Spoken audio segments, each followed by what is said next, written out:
Hello, I'm Erik Robey. And I'm Karla Schaffer, and this is Anne Arundel County Week in Review. Today we'll show you how to train for a triathlon, and we'll tell you how the fire department is prepared for a major disaster. Making headlines this week around the county. After a month of consideration and changes, the budget process is finally over. The County Council approved the budget recommended by County Executive Leopold by a 5-2 vote. The final document calls for design work to begin on a new Severna Park High School and another year of furloughs for county employees to close a revenue shortfall. The budget approved by the Council also approved a 3-cent increase in the property tax and reductions to Anne Arundel Community College while maintaining funding to Anne Arundel County Public Schools. County Executive Leopold said of the vote, "This was the most difficult budget we have faced in 5 years. I'm pleased that we were able to avoid layoffs of teachers in our public schools and fund a new Severna Park High School. While I disagreed with some changes made by the Council, we will work to make the best of a difficult fiscal situation." Later this month, the Council will consider whether to reduce the income tax rate charged to residents. The public hearing for that legislation is set for June 20th. Well, everyone has been gripped by the pictures and videos coming out of the Midwest or the tornado belt this week. Closer to home, our fire department picked up a piece of equipment that would aid citizens in a natural disaster whenever the disaster may occur. County Executive Leopold joined fire officials this week to unveil a new medical ambulance bus using a Homeland Security grant. The bus can help deal with bus accidents and train accidents, evacuations from hospitals and nursing homes, and tending to first responders during prolonged incidences. The ambulance bus has several unique features, including a generator, a slide-out stretcher system, an oxygen system that can handle 23 patients at once, and multiple suction units for airway management. The bus will be stored at the Harmons Dorsey Fire Station. This week in Hot Topics, the Anne Arundel County Fire Department responded to 1,286 calls for service. This included more than 1,000 emergency medical calls and 92 fire calls. This week, a Pasadena family awoke to the sound of a smoke alarm activating in their home and thick smoke hampering their escape from the residence. In addition, 2 people were critically injured in an early morning car accident in the Linthicum area of the county. With us now to tell us more about these incidents is Division Chief Michael Cox of the Anne Arundel County Fire Department. Chief? Thanks, Karla. The first incident occurred just before 6 a.m. on Tuesday, May 24, 2011. At this time, Anne Arundel County firefighters responded for a reported dwelling fire in the 7800 block of Elizabeth Road in the Pasadena area of the county. The first unit to arrive on location reported a 1-story, single-family dwelling heavily involved in flames. At that time, an exterior fire attack was initiated by the first arriving crews. In all, it took 23 firefighters about 15 minutes to bring the 1-alarm incident under control. There were 2 residents home at the time of the incident. They were alerted to the fire by an activated smoke alarm and did escape without injury. The fire, which originated in the interior portion of the home, was determined to be accidental in nature and is being blamed on an electrical malfunction and failure. The Red Cross was also called to assist the residents. A damage estimate for the fire was not immediately available. However, fire investigators advised the structure and contents were a total loss. In another incident, county firefighters responded to an early morning accident on Wednesday, May 25, 2011. The incident occurred just after midnight in the area of Hammond's Ferry Road and Nursery Road in the Linthicum area of the county. The first arriving units on the scene reported a single vehicle collision with entrapment. In all, it took responding crews about 30 minutes to free both trapped occupants. The occupants, an 18-year-old female and a 23-year-old male, suffered life-threatening injuries as a result of the incident. They were transported Priority 1 to the R. Adams Cowley Shock Trauma Center located at the University of Maryland Hospital in Baltimore. Karla? Thanks, Chief. County law enforcement officials advised that the exact cause of the accident remains under investigation. Well, some of us might not have been ready for that triathlon in Annapolis last week, but there's always next time. In this week's Community Spotlight, Carolyn Ryan joins us from the North Anne Arundel Aquatic Center with information on a new training program designated for tri-runners. Carolyn. Thanks, Erik. We're here at the North Arundel Aquatic Center where we have a new program, which is our beginner triathlon program. And I'm joined by Carrie Robbins, who's the instructor for the triathlon program. Thanks for being on the show. Thank you. Carrie, tell us a little bit about this beginner triathlon program. Well, it is a 12-week program, and basically we go over the introductory part of all three disciplines of triathlon, which is swimming, biking, and running, from the basics to covering all areas of triathlon. So transition, equipment that's needed, what to get ready to do for race day, prepping for race day.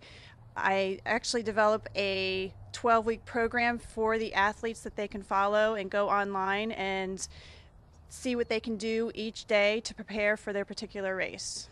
Okay. Now, a lot of people would probably find a triathlon kind of an intimidating project to take on. How do you kind of break it down for newbies? Well, what I do is I always try and make it the simple, the better. You just want to take it step by step. You don't want to overload them with a lot of information. A lot of them are just doing this for their first time. It may be their first time in the open water. It may be their first time at a bike, or doing a longer distance running event. So it's just making it as simple as possible and as fun as possible too. So you have a 12-week program going on right now that started a few weeks ago, and you have another program that's going to start this summer. Yes, and that is another 12-week program, which is a co-ed program leading up to a triathlon in the fall in October. So it'll be an exciting event. And so we're hoping a lot of people will come out and learn the basics for triathlon and have an actual triathlon event to train for. Great. And that event actually is the Rec Deeds Tri-Challenge Sprint Triathlon held at our Fort Smallwood Park. So that one's a fun one. Yes. Fun race also. Well, we've got some of your participants here. I'll just ask them a couple of questions about how they're enjoying the program. And what is your name? My name's Kathy Gross, and the program's been excellent so far. Great introduction. I had never done a triathlon before signing up for Carrie's class, so I thought this would be a good introduction to get exposed to it and just doing it for fun. So I did my first one over in Severna Park at the Spy Pool, so it was an indoor swim, so that worked out well. And Carrie's doing a great job of deconstructing everything I thought I knew what I was doing, swimming and all of that, and kind of learning the right way, so it's been exciting. Great. Yeah. Great. And you are? Hi, I'm Vicki Byerly, and I have not done a triathlon yet. I have lots of friends who are participating, so I'm here to get knowledge and courage to sign up for my first one, which I have the one on my eye on in October that you spoke about. But look at Carrie. She's just an incredible inspiration to all of us. Very good. And we have... Hi, Kim June. And tell us how you're enjoying the program so far. Have you done a triathlon before? No, I've never done a triathlon. This is really just something to keep in shape, and I do swim and run and bike, so I thought I would put it all together. And I thought it was really interesting. I'd never seen a triathlon advertised, so I saw it and it looked fun, so I signed up for it. So far, I think it's great. I've really enjoyed it. Great. Well, thank you, ladies, all for being here. If you want more information on the triathlon program or any of our other recreation programs, please visit our website, www.aacounty.org/recparks, or you can call us at 410-222-7313. Back to you in the studio. Well, I just opened up my pool, and maybe I'll go swim some laps, although it's green right now, Karla. But I know that I'm sure not ready for that kind of training just yet. Don't forget that if you want to find out more about this program and other healthy fitness ideas that you might like, join the department's Facebook page. You can like them. Go to www.aacounty.org and click on the blue Facebook icon at the bottom of our county homepage. Well, there's more Week in Review to come. Take a look at the community calendar for what's happening around the county. Stay with us. We'll be right back.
Ready or not, here I come.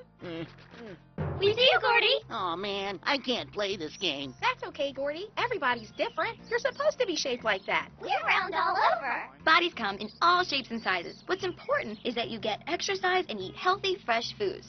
Like what you get from a farm. Peaches. Watermelon. Strawberries. Well, this is awkward.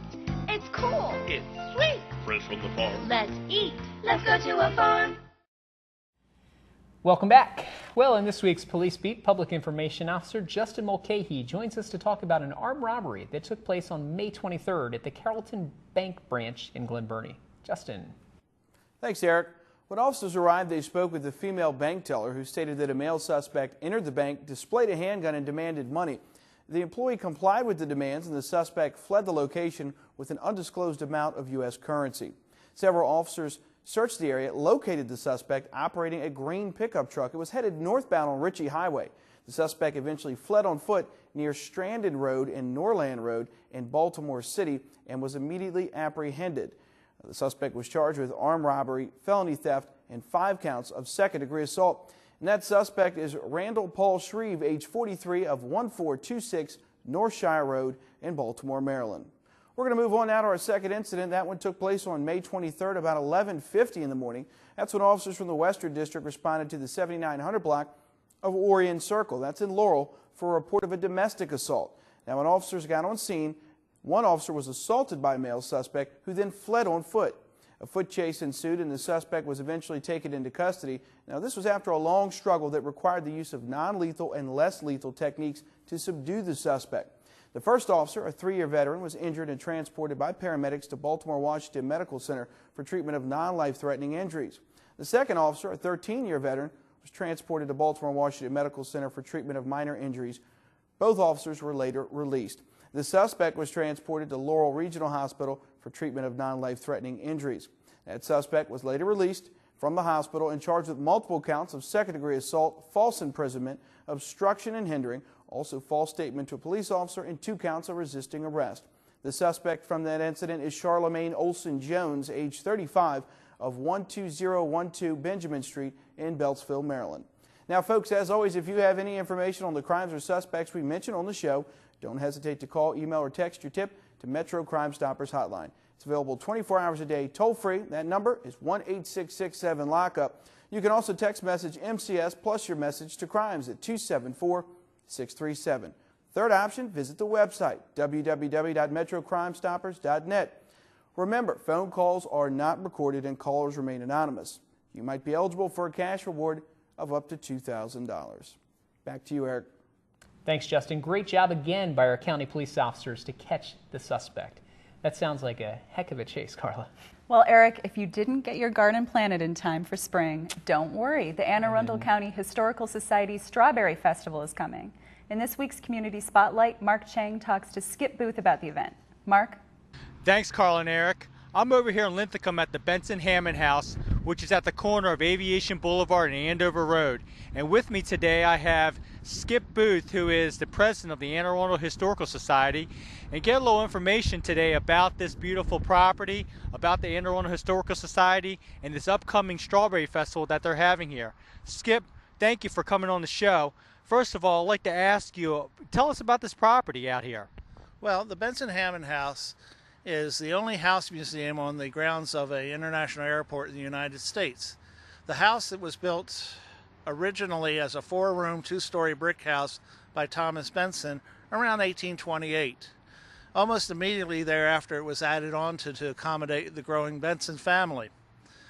Around 1880, it was sold to the Hammond family, and the Hammonds lived here up until 1945 when the land was purchased by the city of Baltimore for the construction of Friendship Airport. Today, after the airport bought the land, it pretty much was used by the airport for storage and had fallen into disrepair. In the mid-70s, late 70s, the Anne Arundel County Historical Society arranged a lease with the state at that time to rent the property in the house and to restore it. What you see today is the results of those efforts. We have about 3 acres here with the Benson Hammond House on it and several farm outbuildings that were brought here from other farms in northern Anne Arundel County. By the way, there were 130 plus farms that were bought for Friendship Airport, and this is the only one left standing on its original site. Most of them were torn down. This one was a survivor, and we're lucky to have it. Thanks for the background information on this piece of property here. I know you work tirelessly on the Anne Arundel Historical Society as a leader of it. Could you tell the folks out there who don't know about the society a little bit about the society and how they can get involved in it? Well, we have a website, as everyone does nowadays. It's www.aachs.org. It maintains this house, the Keithy Library in Glen Burnie as a genealogical and historical research library, and also has two partner shops, gift shops, one in this building and one down in Severna Park by the B&A Trail. You can find membership information either by going to the website or stopping by one of the gift shops or stopping by here. We're open Saturday and Sunday, Saturdays from 11 to 3, Sundays from 12 to 3, pretty much during the year. We close at Christmas time, reopen in April. You know, with this beautiful weather and with June right around the corner comes a big strawberry festival in this area and right on this property here. And I know I've enjoyed coming over here over the years to come over to here and see the folks out here. And I see you have some strawberries here too. Yes. Tell us about those strawberries. Well, these are ones I bought from a local vendor, Vince's. I think they're going to be very good. On June 10th, the day before the Strawberry Festival, we'll have a army of dedicated workers over here slicing these for the strawberry shortcake at the Strawberry Festival on the 11th, June 11th. And I don't think these are going to last that long. I don't think so either. You and I will probably finish these up today, right here before our segment ends. But for folks who haven't been out to the festival in the past, could you tell the folks out there what happens on that day? We celebrate basically the county's agricultural history and everything strawberries. We have strawberry shortcake, which these will be sliced for. We have strawberries by the pint. We have our famous strawberry wine, which is made for us by Solomon's Island Winery. And we also have strawberries that are dipped in chocolate. Bald Sourhammer, who is 90 years old, is in charge of the dipping of the strawberries. And basically we will also have crafters and a lot of other food, roast beef sandwiches. It's a good day. From 10 to 3, it's a lot of fun. We get a lot of people in here. It's a nice celebration, not only of the county's agricultural history, but of our relationship with BWI Airport, which is great. They help out tremendously with setting up the grounds and providing transportation. We have satellite parking on Aviation Boulevard and a bus that will run all day to bring people over to the festival and back with their strawberries. Well, Skip, before we start digging into these strawberries, could you tell the folks out there real quick, just kind of wrap it up, if they want more information on the Historical Society, the Benson Hammond House, or the Strawberry Festival, what are the contact information again? Well, once again, our website, www.aachs.org, and also you can stop by here or the Keithy Library or the Browse and Buy shop in Severna Park. And I do have a contact number. Let me get that here. Any vendors interested in setting up here can call Jan Pumphrey at 410-647-0936. Great. Thanks a lot, Skip. I really appreciate it. For all you folks out there who are watching, please come out and support this great group and come out to the Strawberry Festival. As Skip mentioned, these are fresh strawberries right from the area, and we look forward to seeing you all down here, and we'll make sure we bring some strawberries back to the studio. Back to you in the studio. Thanks, Mark. We'll all be sure to pay them a visit. And if you're looking for more than just strawberries, be sure to visit one of our many farmers markets. There's 6 locations around the county, including Riva, Deal, Annapolis, Odenton, and Severna Park. For a more detailed list of all the markets, along with their dates and times, go to www.aaedc.org and click on Farmers Markets. Well, as always, our community specialists are really pounding the pavement across the county to bring you all the news and let you know what's happening. They're so busy that we have a 3rd community spotlight for you this week. Our own B. Pullen stopped by the brand new medical clinic on Forest Drive in Annapolis that is provided by Anne Arundel Medical Center. B. Erik, I'm here today at the Anne Arundel Medical Center's Community Health Center at 1419 Forest Drive in Annapolis. With me is the Health Director, Dr. Scott Eden. Thank you, Dr. Eden, for allowing us to come visit you. I know you're a busy doctor with a lot of patients, but we want to tell our citizens about this new center here in Annapolis. Great. What can you tell us about it? Sure.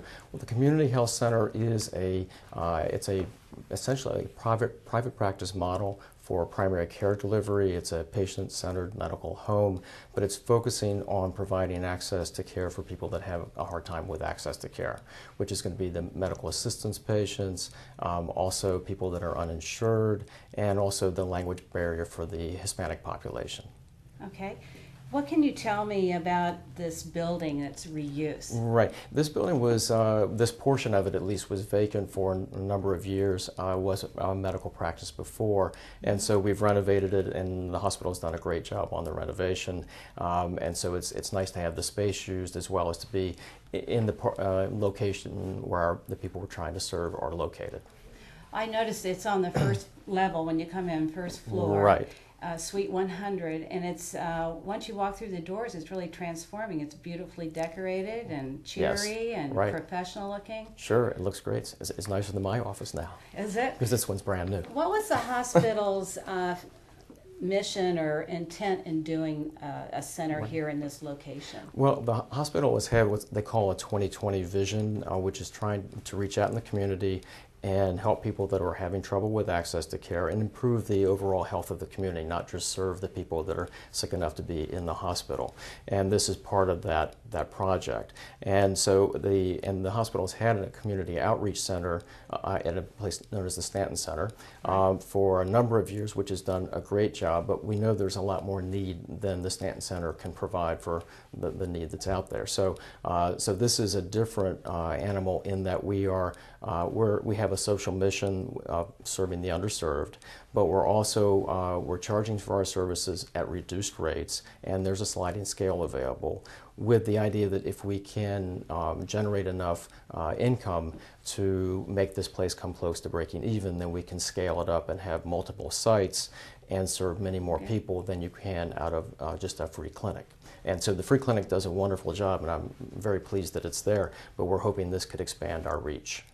Okay, so overall in Anne Arundel County, we have a population that's underserved. We know that there are, what's the census figures tell us? Well, I think that the population's about 530,000 for the county. 57,000 people are uninsured by the last count. That's a lot of people. Yeah, and 38,000 people have some form of medical assistance, which makes it hard for them to get a primary care doc. And then and also about 25,000 Hispanic folks were in the last census, and a significant percentage have a language barrier. Okay, so this center is providing a lot of resources in a new way for all of Anne Arundel County. Just because it's located here in Annapolis doesn't mean it's only Annapolis or Edgewater folks. It's open by appointment. Correct. For anyone in the county that anyone in needs the care. county, yes. And I understand it's from babyhood to grandmahood. Right, all ages. We see newborns, and you can be as old as you wish to be. Okay, so it's just not people who are sick, but you want to see people who are healthy and do the healthy care. Right. So we're doing preventative services, chronic disease management, as well as acute illnesses and even injuries. Okay. Can you talk a little bit about the difference, though, in I want people to understand. We have the free clinic at the Stanton Center, right on Clay Street in Annapolis, and then this one's out on Forest Drive, which is on the bus routes. Correct. But essentially, you'll be helping people determine where they're best suited to go? Yes, we have a financial counselor who will assess anyone who wishes to be assessed. And if the person qualifies for the sliding scale, then that'll be applied. If someone really has no resources, then they would be referred to the outreach center at Stanton, because that's the appropriate place for them to be. And that's, so we're trying to make that division. Okay. So if someone is without insurance or employed or not, they will get help in determining where they can get the care they need. Right. But this center is really got a mission to reach everyone that needs health care, even people in Deep South County, people in North County, people in West County. True, true. And one thing we hope to do by providing the care, by improving someone's health, the diabetic's health, if they're doing better, they're less likely to land in the ER, and, as well as to prevent acute things that might be handled here that might end up in the ER otherwise. So it's helpful from that perspective as well. So people could start developing a relationship here with the physician and the nurse practitioners and count on this as being their regular place to go when they need health care. Exactly. And the physician and the nurse practitioner here are full-time here, so there's continuity of provider. So that person will be there. And there's night calls, so if you have a problem in the middle of the night, you can call just like a regular private practice, and the night call is bilingual as well as the staff is bilingual. Okay. The Community Health Center serves people who have different insurances, including medical assistance and priority partners, primary care, the REACH program, including self-pay. Yes. Are there any others at United Healthcare, Community and State, American Choice? The varieties of medical assistance, the various programs for medical assistance, plus REACH and PAC, and self-pay is fine. If you can just pay at medical assistance rates and not have to qualify for a sliding scale. All right. Well, could we take a quick tour while we're here? Sure. So people can see Be the space? delighted to show you. It's a beautiful place. All right. Well, before we take our tour, I just want to say that if you're interested in coming to this center, you have to call and make an appointment, and that number is 410-990-0050. We will put that up. And the website is www.ahs.org/health center. And you must call. It's not a walk-in clinic. You must call for an appointment, and they're going to treat you just perfectly as a patient they're really caring about. So thank you, Doctor, for your time. Thank you, and appreciate we look forward to taking a tour. And now back to you, Erik. Thanks, Bea, and thanks to Dr. Eden. I'm sure the facility will fill an important need in this Annapolis area community. Well, we're always encouraging folks to take advantage of the wonderful programs at the Department of Aging and Disabilities. This week, Mary Felter sits down to talk with Sandy Berkeley about the new Services for Seniors directory. Mary? Thank you, Karla. Today, my guest is Sandy Berkeley, who's the director of our Information and Assistance Program at the Anne Arundel County Department of Aging and Disabilities. Welcome to the program, Sandy. Thank you for inviting me. I wanted you here today to talk about this brand new book that we have put out. It's called Services for Seniors, Adults with Disabilities, and Caregivers, and it's the new edition this month. Tell me a little bit about the directory, and I know that we've put this together through the years. Who does do all the work? Well, it's a joint effort between the Department of Aging and Disabilities and our editor, What's Up. The media, What's Up Media Group is what they're called, and we are partnered with also the Senior Services Providers Group, which is a group of businesses and programs in the community that serve seniors and adults with disabilities. And I understand they purchase advertising in the directory, which pays for this?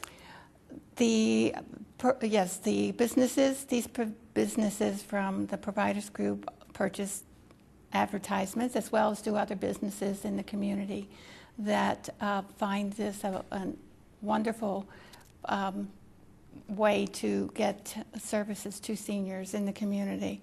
And what happens with the net proceeds from the advertising sales? What do they use the money for? That's the exciting part about what we do with this directory, is that we are the proceeds or the profits that from this production are given to Friends of Arundel Seniors, which is a nonprofit program in the community that provides safety equipment to seniors and adults with disabilities.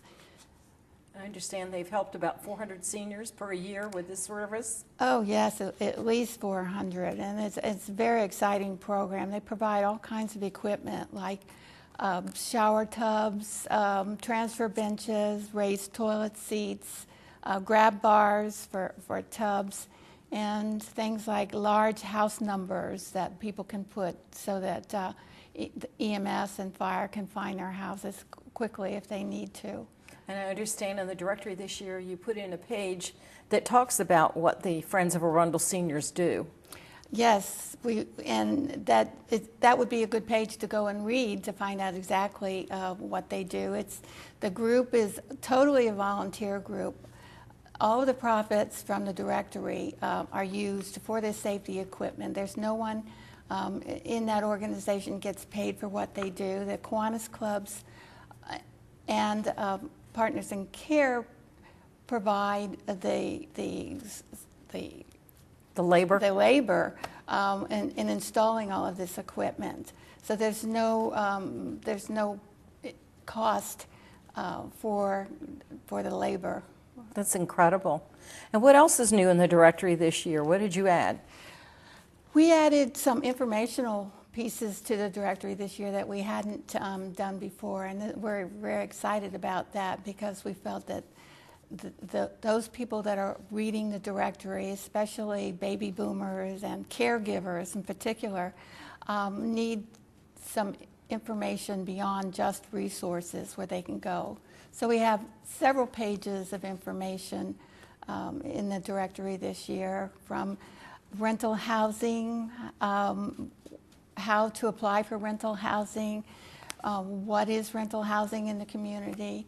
We have pages for legal services, where you can find legal services in the community. We have a page for caregivers, information about identifying yourself as a caregiver and what you need to know as a caregiver and where to find resources for caregivers. We have a page on preparing to apply for entitlement programs at the Department of Social Services, what you need when you go there to apply. Not that they always have to go there in person, because we have other ways that we can assist people in the community to apply for those resources. I know it's very, very helpful to know that in advance, so if you're going to go to an office somewhere to apply, like the Department of Social Services in Annapolis or Glen Burnie, you've got the documents that they need to have in order to expedite your concern. Absolutely, because we don't want people having to run back and forth because they forgot to take something, so we wanted to prepare them for that. We can also assist them at the Department of Aging and Disabilities with the completion of those applications if we need to. Some people aren't able to get physically to the Department of Social Services. They also can access many of the entitlement applications online, and we have resources, online resources that we can refer people to so that they can do it themselves online. That's really helpful. So tell me a little bit, I understand you did something for veterans this year. You did a section on veterans? We've added veterans. Because of the BRAC movement of people into Anne Arundel County, we felt we needed to highlight some resources for veterans. We've also highlighted some more resources for adults with disabilities and other particular interest groups like caregivers that need additional resources, support groups, that type of thing. And I understand that you even put in a page about how one could become a sponsor or a partner with the department, because we put on so many programs, like The Future Is Now, Are You Ready? We are doing a lot of programs in the community, and of course it costs money to do some of those programs.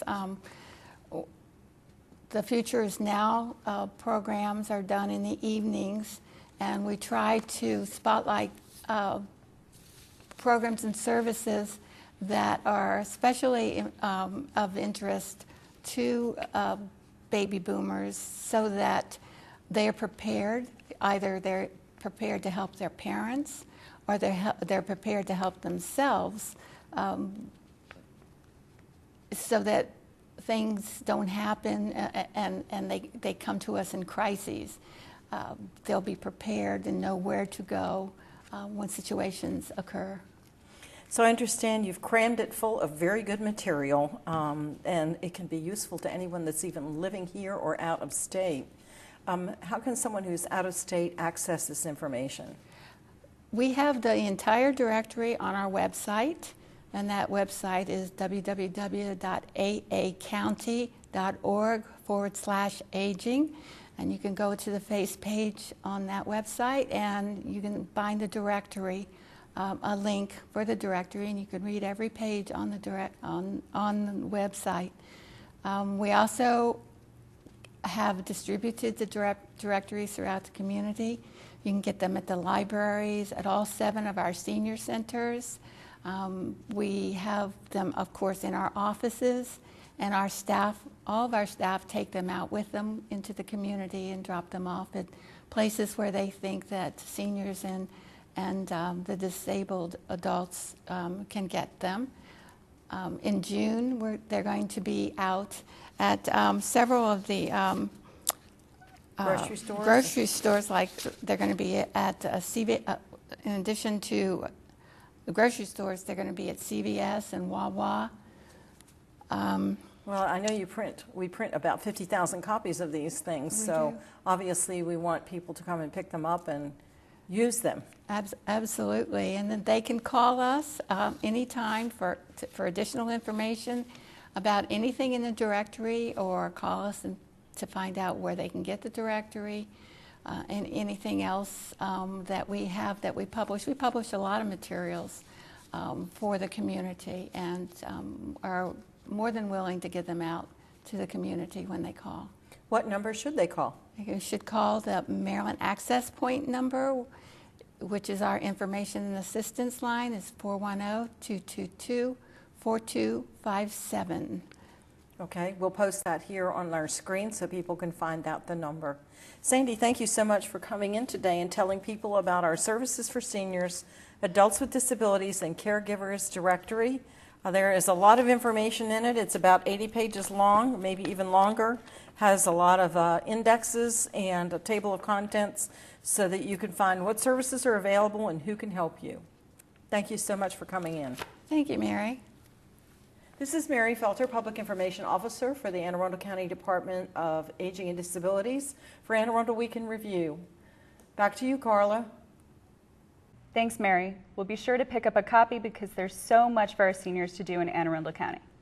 There's a lot to do in Anne Arundel County. There is. And you know the good thing, Karla, we had a busy week this week. Yes.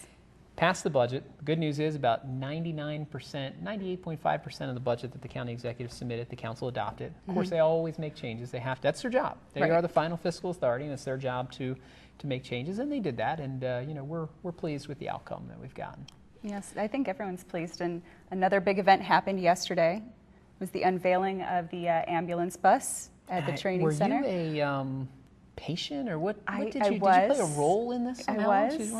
I volunteered just to help out Chief Cox and others at the fire department. I was a victim. You were a victim? Yes, I was rescued from a burning building and taken to the ambulance bus. You don't look like you have any burn. You look okay for just being in a burning building yesterday. Well, our fire department does wonders, folks. Yes, a day has passed. And now you're fine. Yes, thanks to the great services on the ambulance bus. That is great. Well, it's good to be back. You know, 2 weeks out of the show, I kind of miss being here. Kind of miss the interacting with the people of the county. But I'm glad to be back. Health's better, and feeling strong and ready to get to some sports. Excellent. Good day, sports fans. Well, graduations and senior proms bring us to an end of another great high school sports season. We lead off today with the incredible Chesapeake Cougars ladies softball squad, who have been a normal fixture in the postseason play for the last 10 years. On Wednesday, the Cougars took on Montgomery Blair in the Class 4A state semifinals. Pitcher Megan Heisen not only did the job on the mound, but she was able to produce at the plate as well. In the bottom of the first, she drove a line drive off the right field fence and was able to turn it into an inside the park home run. This would be the only run the Cougars would need, as Heisen was dominant on the mound, throwing a no-hitter and only allowing one walk. The Cougars move on to the finals again with an 8-0 victory. More good news on the ball diamond came from Spalding this week as the Cavaliers baseball squad were looking to capture the state title for the first time in 30 years.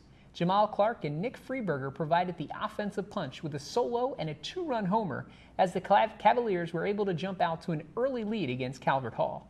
Spalding ace Austin Clark was able to manage the game from the mound, only allowing 4 runs as Spalding took home the state title 7-4 over Calvert Hall. And finally today, it looks as if South River will be celebrating this weekend as the boys lacrosse squad has done it again, bringing home a state 3A, 4A crown back to Edgewater for the second time in 3 years. The South River offensive attack of Ben Chisholm, Dylan Louisa, and Joey Papati were too much as they defeated Langalore this year. Well, for this week's Recreation and Parks Spotlight, Recreation Specialist Carolyn Ryan has ventured into the depths of Anne Arundel County to explore one of Recreation and Parks' best-kept secrets, the Anne Arundel Archers archery program for our youth and adults. Carolyn. Thanks, Erik. We're here at Anne Arundel Archers with Sue Weinstein and Ronald Thompson, both of Anne Arundel Archers. Thanks for being on the show. Thank you very much. Absolutely. Well, what can you tell us about Anne Arundel Archers? Sue? We're a club that's on county property, and one of the things that we do each year is have classes in the spring and the fall for 5 weeks on Saturdays to teach people how to shoot archery. Great. And we furnish the equipment for them through the county, and we have the age groups of the children here, usually from 8, and then we have adult classes also. And we have about, how many acres is this? 52 acres. 52 acres here. You know, it's open to the public. This area here is, and like I say, we hope to get some people to join archery, out of this. So, anything else?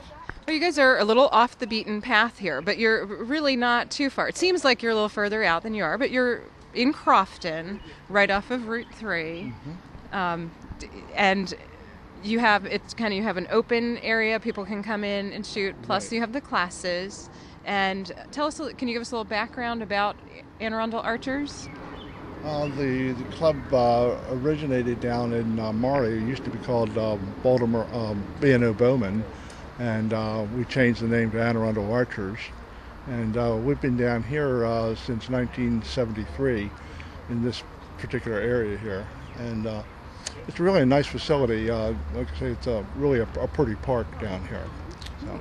Great. Now you offer 3 classes on Saturdays. And what are the ages again? The youngest group is from 8 to 10-year-olds. The next group is 11 to 13, and the last group is 14 to adult. Okay, great. So a little something for just about every age group. Great. And if our viewers want more information, they can go to our website, www.aacounty.org/recparks, or give us a call at 410-222-7313. Back to you in the studio. Thanks, Carolyn. Well, it's Memorial Day weekend. It is. Long weekend. Long weekend. Gotta love long weekends. The unofficial start of summer. Oh, I think it's okay. It's not technically the start of summer, but it's when all the pools open. Yes. It's when everyone has barbecues and gets out, and so yeah. Yep. I think we can call it that. The weather's starting to feel like summer. It is, especially this week. 90s the last couple of days. It's been hot. Yeah. But I tell you, it's been one of these years where we really had a spring this year. Normally in Maryland, we don't get that springtime 70 degrees, but there was 2-3 weeks straight that it was 72 almost every day. Yeah, it was nice. It was very nice. Very nice. So, any big weekend plans? Always do a strawberry picking with the kids. They love it. They absolutely love it.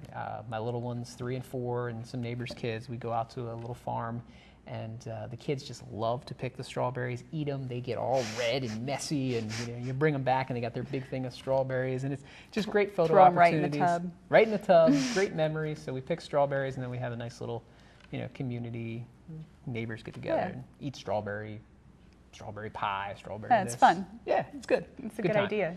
It's a good time. You? Yeah. Nothing too big. I have big plans next weekend, but this weekend just kind of relaxing with friends, doing a little barbecuing. Well, after being a victim yesterday, you need some it's hard. relaxation. I think I need to kind of sit out in the sun for a while and just relax. Maybe do a few house projects. Absolutely. Well, keep in mind it's Memorial Day weekend, and yes, folks are off, but keep in mind the real meaning of Memorial Day, and it's to support our our brave men and women that are fighting every day to protect us and keep us safe. Well, Karla, that's going to wrap this show up. That wraps up this week's edition of Week in Review. You can watch this episode online anytime at www.aacounty.org. Archive episodes are available at blip.tv and YouTube. You can also subscribe to the free video podcast at iTunes. Please tune in again next week for more highlights and news from around your county. We'll see you next time.